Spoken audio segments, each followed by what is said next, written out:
বলছেন যে যারা ব্রহ্মজ্ঞানী, যারা তত্ত্বদর্শী, যারা ঠিক ঠিক এই জিনিসটাকে বোঝেন, তারা কখনোই যেগুলো পরিণাম হয়ে যাচ্ছে সেটার দিকে দৃষ্টি দেন না, ব্রহ্মের দিকে দৃষ্টি দেন। আর যদি ব্রহ্মের দিকে দৃষ্টি না দেন, সবটাই শেষ হয়ে যাবে, তাহলে আপনি পাগল হয়ে যাবেন। নাহলে ওই ইউ অনলি লিভ ওয়ান্স, লুটে পুটে খাই চলো, নৃশংস হয়ে যাবেন। বৌদ্ধরা ওনারা শূন্যবাদের কথা বলতেন বা বলেন, কিন্তু সেইখানেও তাদের রয়েছে যে ওই অবস্থায় পৌঁছতে হবে যেখানে তুমি সমস্ত বিশ্ব ব্রহ্মাণ্ডকে এক দৃষ্টিতে দেখতে পারবে। যতক্ষণ ওই দৃষ্টি না আসে ততক্ষণ অশান্তির শেষ নেই।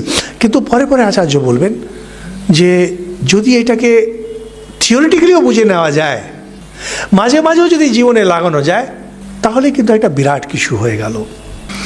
তো এই করে বলছেন যে দেখো, সেই জন্যে এই যে শীত, গ্রীষ্ম, সুখ দুঃখ, এদিকে বেশি দৃষ্টি দিও না।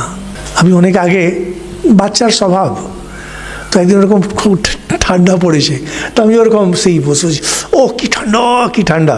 তো পাশে মহারাজ বসে খুব বিরক্ত হয়ে বললেন, আপনার যদি শীত করছে আপনি একটু গরম জামা কাপড় দিন, মনে ভাবটা আনবেন না, আর দয়া করে বলবেন না।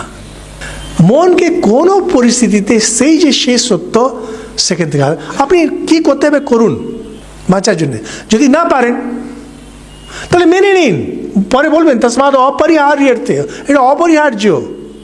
হ্যাঁ, এটা খুব আমার ফেভারিট কোটেশন আছে যে if a problem has no solution, it is not a problem, it is a situation, face it. একটা সমস্যার সমাধান যদি না থাকে, এটা সমস্যাই না, এটা পরিস্থিতি।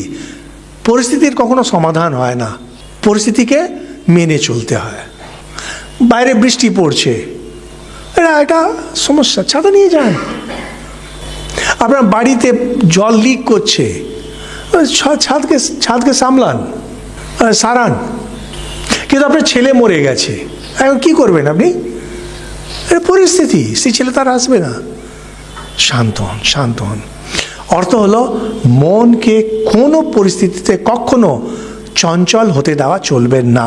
কোনো পরিস্থিতিতে যাই হয়ে যাক, মনকে চঞ্চল হতে দিও না। কারণ মূল এখানে যে আর্গুমেন্টটা, যে কোনো জিনিস এটা হচ্ছে টেম্পোরারি। টেম্পোরারি যখন হয়, জানবে আসলে কিন্তু এর অস্তিত্ব কখনোই ছিল না। কারণ যদি অস্তিত্ব থাকতো তাহলে সবসময় থাকতো। একবারও ওটা যদি যায়, একজন লোক যদি আপনার উপরে একবারও রাগে, তার মানে বুঝবেন ও যে শান্ত স্বভাব এটা সত্য না, রাগার স্বভাবটাই সত্য তার। ও আবার রাখবে, আজকেও কালকেও রাখবে আবার, ও কারণ এটাই হচ্ছে তার সত্য। একটা লোক বাজে কাজ, চুরি যদি করে থাকে, ও আরেকবার করবে, করবে না তা না। এই হলো না সতো বিদ্যতে ভাবো, না ভাবো বিদ্যতা সতা। এটাকে একবার যদি বুঝে নেওয়া যায় যে সৎ বস্তু কখনো অভাব হয় না, আর যেটা অসৎ বস্তু তার কখনোই অস্তিত্ব হয় না।